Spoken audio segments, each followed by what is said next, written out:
Yeah. So I just pour a little bit of oil that will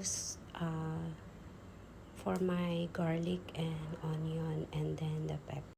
By the way guys, I need to put some ginger para maalis yung kanyang lansa. Yung lansa ng manok. This one will help to take it.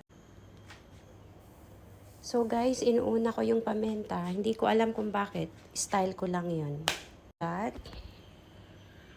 lalagay ko na yung bawang.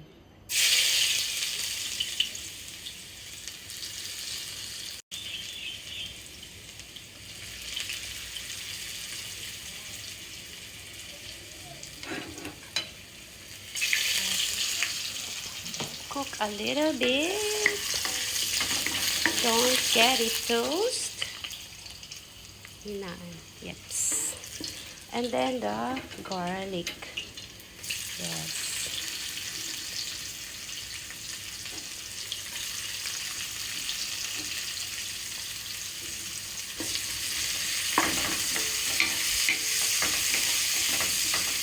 So, kailangan medyo mahina lang yung apoy para hindi siya masunog. Then after that, I put the ginger.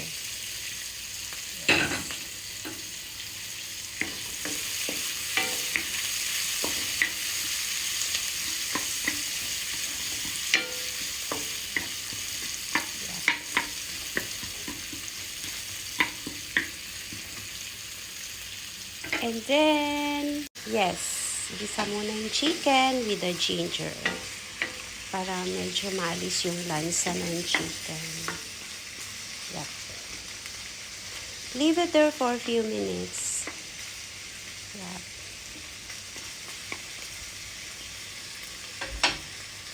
Little bit of salt, not too much. Medyo mahirap kasi pag umalat siya, so kailangan unti-unti lang ang lagay ng salt.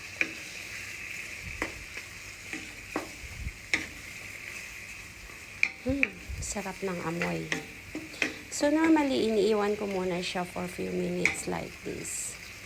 Para gusto ko kasi yung chicken, medyo ma-absorb niya yung ginger at saka yung mga ingredients niya bago ako maglagay ng additional water.